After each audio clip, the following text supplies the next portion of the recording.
Hi, how are you doing? Where to? For 43 Street, please. How is your day going? It's going good, thank you. I'm on my way to deliver a speech this afternoon, so I'm excited about that. How is your day going? It's going great. Giving a speech. I was just speaking to a man who was pitching his new startup company. What will you be speaking about? My speech is on emotional intelligence in the workplace. Emotional intelligence, is that like, not taking it personally, conflict resolution, stuff like that? Exactly. So if I want help with an argument with one of my coworker cab drivers, come to your speech today. That's about right, yes. You'd be more than welcome to come if you like. You don't believe it's ever wise to take it to a personal level, do you? You're right again. We believe that taking it personal always hurts the credibility of whoever is doing it. It's so easy for anyone to be influenced or to influence someone into taking it personal. People can bring in politics, family, choice of friends, plenty of topics that can take it to a personal level. But we recommend, when a conversation becomes personal, to not engage the attack. We recommend to try to lead in a different direction. You mean like ignoring the attack and hope it won't come back? It can be as simple as that, yes. But often it takes a bit more work than that. It more than likely is going to involve you to be patient. It's easier to make a deriding remark or sarcastic comment. The more difficult thing to do, often, is to take the high road. So if another cab driver starts to give me a hard time about taking more trips than him, I have to just stand there and take it. That's what you're saying.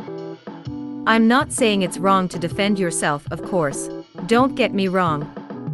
What I am saying is when you're in a potential back and forth argument with someone, the more difficult thing to do is to not become emotional and angry.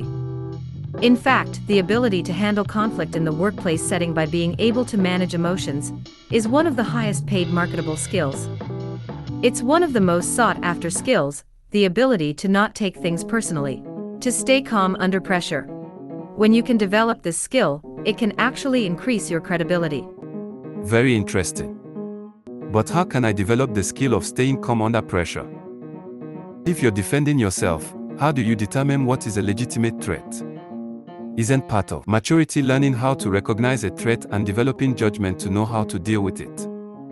Don't some situations or people I'm interacting with, in reality, intend me harm? If so, then I should seriously consider initiating a plan of action against that threat. On the other hand, a person may try to tell a joke, lighten the mood, or they're just saying some stuff in good fun. But this person doesn't mean anything by it. So how can you tell when a situation is critical and it becomes necessary to defend yourself? It is possible to recognize when a person is intending damage or injury to you. Developing judgment, learning how to spot signs, can be an important safeguard against a menacing threat. The surest sign a person means you harm will be in their words and actions. They might say why they don't appreciate you or why they don't like what you represent. They might explain why they're wishing or hoping you to fail. Why is their success so important that it involve your defeat? Why would they benefit from compromising your hopes and dreams? In some cases, a person will tell you plainly they mean harm. Even though they may tell you in clear speech, their warnings can often be misinterpreted in their subtlety. In other cases, it won't be as clear. The harm they mean toward you is revealed through signs and clues. Their words and actions may not be in harmony with each other. They seem to care about you, care whenever you speak with them, but their actions reveal hidden motives, secret objectives. It is clear they mean to discredit you when they're overtly working to intimidate, oppose, and defeat you.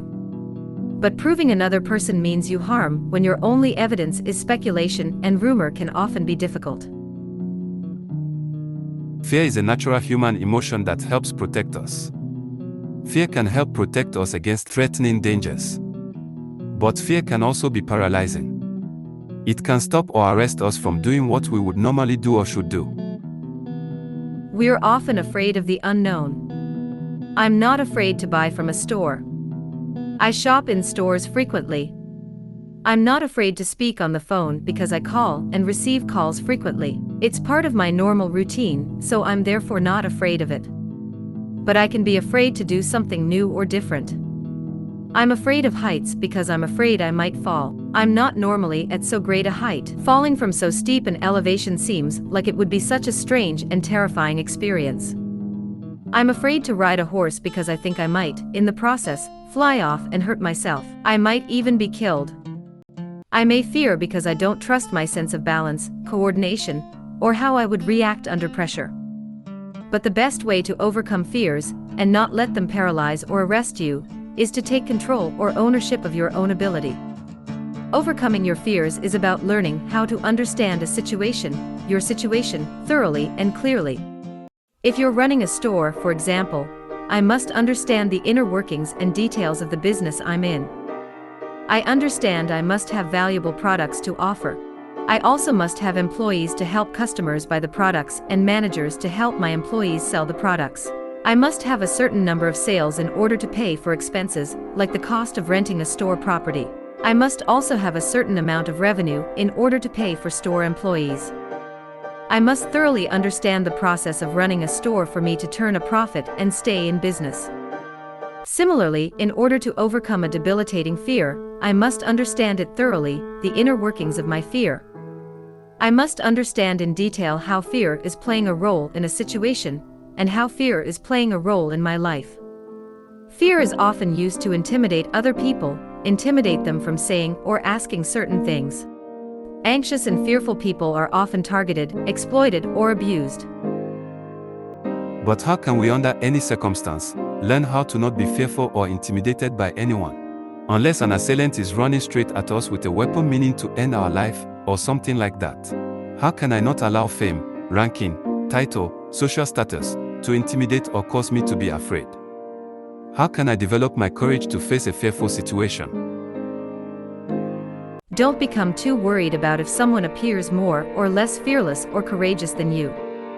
You don't know other people's backstory, their milestones, or significant events in their lives. It's therefore impossible, in this sense, to judge or compare yourself to others. It isn't beneficial for you to draw comparisons with how other people deal with fear, necessarily. Your story is your own and you're therefore the most important character in it. You need a catered or tailored size solution to fit your unique situation and story. We all have different life experiences, relationships, and conversations that have shaped us as people. But learning how to deal with fear is learned through action. Understanding your anxiety is learned through action. Someone may notice when we're showing signs of nervousness, and they may react to it in one of two ways. In one example, someone might try to help you in recognizing and overcoming your fear.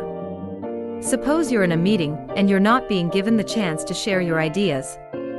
You're trying to speak up for yourself and someone sees how frustrated you are about this. So to help and encourage you, they might interrupt. They might speak up for you or speak on your behalf. They may say, "We still haven't heard from everyone here yet." This might allow you more of an opportunity to speak up and succeed. But in another example, someone may put you in the driver's seat, as it were. You must handle your nerves on your own. This can often be a trying experience with a greater risk of failure. Someone may see how you're afraid and draw more attention to it than is needed. They might try to portray your anxiety as a fault or weakness. Someone may try to show your nerves are a reason you're incredible, unreliable, or not to be trusted. Think of your fear as a slowed down or locked up computer. Suppose you have a video project you're trying to complete. You have about 100 video files you're trying to download to your computer. It normally takes about an hour, but because of extra programs running in the background, your computer is lagging behind. The locked up or lagging computer is like your fear. But why is overcoming your fear and anxiety, in a social situation, so vital for your success? Because how you deal with fear, your ability to overcome your fears, can potentially change the way others perceive you. The truth of what is happening in the world and the way we perceive it are separate. It can seem like they are related, but they are not. We cannot act as though if I travel overseas, then everyone who's in the country will stop what they are doing when I leave. The sun will shine or the skies will rain. What is happening in the world, what the newspaper is reporting, it's completely outside of my control. No matter what we do, life will go on. People will continue living out their lives, the good and the bad. Asking why is it done this way is a good question. But finding out what is the original reason something was done can also be helpful. Why are we afraid? Where does this fear come from in the first place? I grew up here in Chicago, and a lot of kids at school would pick on me because I was small or quiet around them. But what they did to me, and I didn't have the self-awareness that I have now, was try to make me believe that I was afraid. So I believed them. And I developed many fears and anxieties through much of my early teenage years. But one day I realized that I didn't have to accept these beliefs. My ideas and thoughts are my own. If I'm afraid, I can decide that. I can't let anyone else decide that. Fear is like that for me. I don't believe any person should be afraid of any other person. Another person is just another person, the same as anybody else. Why should I be afraid of them? It's because the other person is telling me to be afraid of them and I listen to them that makes me afraid. If I don't allow their thinking, their intimidation to have any effect on me, then I reject their ideas about me. I refuse to give them any permission to be afraid. I like what you just said. I have refused to give them permission. That is a great way to think about it. Unfortunately, it's not always so cut and dry. What happens when a boss or mentor, someone you admire, raises the stakes? What happens when you're being backed into a corner and you're given a choice? The kids at your school were intimidating and causing you to be afraid of them. But what happens when someone robs you, intimidating you into letting them steal your money? Or someone tarnishes your reputation by spreading vicious rumors and lies about you? What will you do then? It's easy to say that you'll try to fight back and that it won't affect you. But it's another thing when it happens to you and you are forced to deal with it. You must take life day by day. Each new experience can bring with it its own challenges and difficulties. Some problems are easily solved while other situations are complex. If someone is trying to abuse a woman by stealing from her in a dark alleyway, and I can do something to help her, why wouldn't I try to defend her? If someone is spreading a bunch of sensational stories about me, I will respond by saying that it isn't true. What they are saying about me, they are all lies. They are spreading lies about me because they don't know how to succeed. They don't know the value of working hard, getting ahead, and rising in their life by themselves. That's the reason they are spreading lies about me, because they are trying to bring themselves up by putting others down. They don't know how to do something on their own or be something for themselves. You say you will do it. But will you do it? According to our research, most people who say they will stand up and fight for justice, defend their honor, much less of them actually do in a pressured situation. They frequently yield to anxieties and social pressures. It's one thing to say you'll do something, but it's quite another to do it. One idea I'll leave you with: there are people who stand up for what is right. There are people who don't give in to the pressure of taking it personal.